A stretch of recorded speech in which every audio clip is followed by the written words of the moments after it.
All right, awesome. So just want to start off saying thank you for being here tonight. Excited to get this interview going and kind of get to know you a little bit better. So why don't you just start off with introducing yourself a little bit? Can you give us your name, how old you are, and how long you've been participating with Special Olympics Rhode Island? Okay, my name is Christopher Lussier. I am 29 years old and I've been an athlete for 14 years. Awesome, thank you. So what sports do you participate in Special Olympics? Obviously, we touched on golf a little bit. Better question is what sports I do not participate in because I am very, very diverse in sports for Special Olympics. I am a golfer, I'm a duck pin and 10 pin bowler. I do traditional unified basketball. With my team, I participate in snowshoeing during the winter months. Also, I help out with the golf program other than playing in the golf program. I'm a global messenger through Special Olympics Rhode Island. I help out with either events that Special Olympics go through. So if they need help with our gala that we have or fundraising efforts, Dunkin' Donuts for Dunkin' Days, they have donor days in November. I help out with that. I I just basically help out with wherever Special Olympics needs, other than being an athlete. That's awesome. That's like you're a true Swiss Army knife, just kind of doing a little bit of everything. Yes. Some So, some oh, sorry, go coaches ahead. classify me as a player coach for them as well. Okay. Okay, great. So I'm just kind of curious now, like, what does that mean when you say you're a global messenger for Special Global Olympics? messengers are basically athletes that spread the word around their communities that speak the word of Special Olympics. They try to destigmatize what people conceive and perceive Special Olympic athletes are. And what Global Messengers do is help steer them into the right direction instead of all the stigmas that most people associate with Special Olympics, that either they have Down syndrome or they have lower ability levels than other people, but we come in all shapes, size, and abilities. That's really awesome. Thank you for sharing that. Yep. Um, so my next question is, could you maybe give me a little snippet of a favorite memory that you have from participating in Special Olympics? I have so many because I've Maybe been an maybe athlete. maybe a top two or three. I'd like to hear. Okay. Uh, One of them was back in 2011. I got chosen to represent Rhode Island in Special Olympics USA at my very first World Summer Games. That was held in Athens, Greece.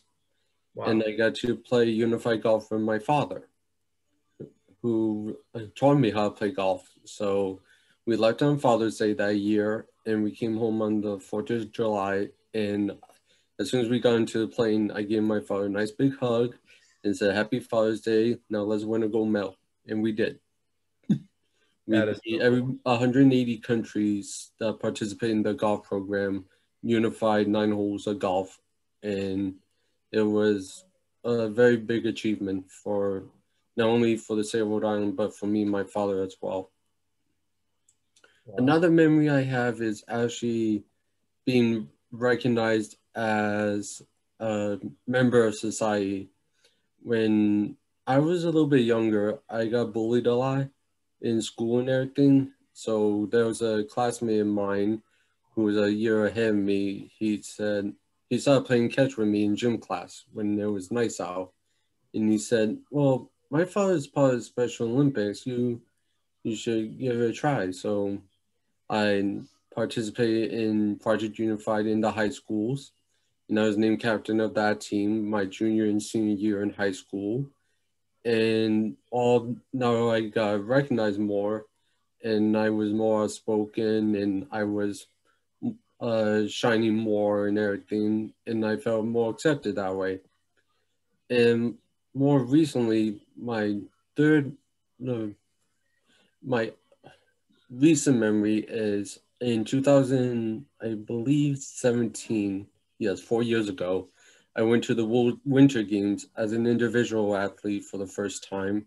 I competed in snowshoeing in Austria, and I tried my hardest and everything, and I came away with a nice medal. And it goes to showed that not only could I perform as a unified team, but also as an individual athlete as well. Wow, those are awesome. That is just like the coolest thing to hear about that relationship between you and your dad, and saying, let's go win a gold medal, and then going and doing it, and then being able to kind of like have some success on your own. And I don't even know where to start in trying to learn how to snowshoe, but that sounds, I can feel in snow. yeah, that's really cool.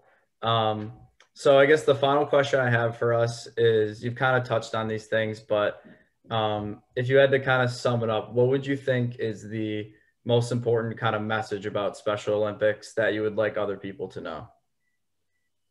We, like I said before, we come in all sizes, abilities.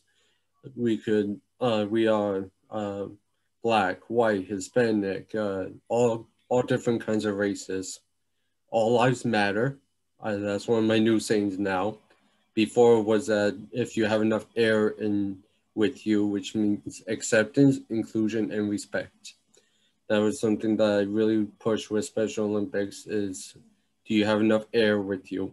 And my CEO, Dennis Jesus, he firmly believes in that as well. And I just really want people to know that Special Olympics is a great organization, and you can either volunteer your time as a coach, as a unified partner. It really opens up your eyes to show that yes, we do have some disabilities, but we also have ability levels that are far more than anything that you could have imagined. Well, thank you so much for sharing all of that with us. I think that's a really good message to kind of get out there, and this is exactly why we're having these conversations with you guys. So this has been awesome. Good, I'm glad.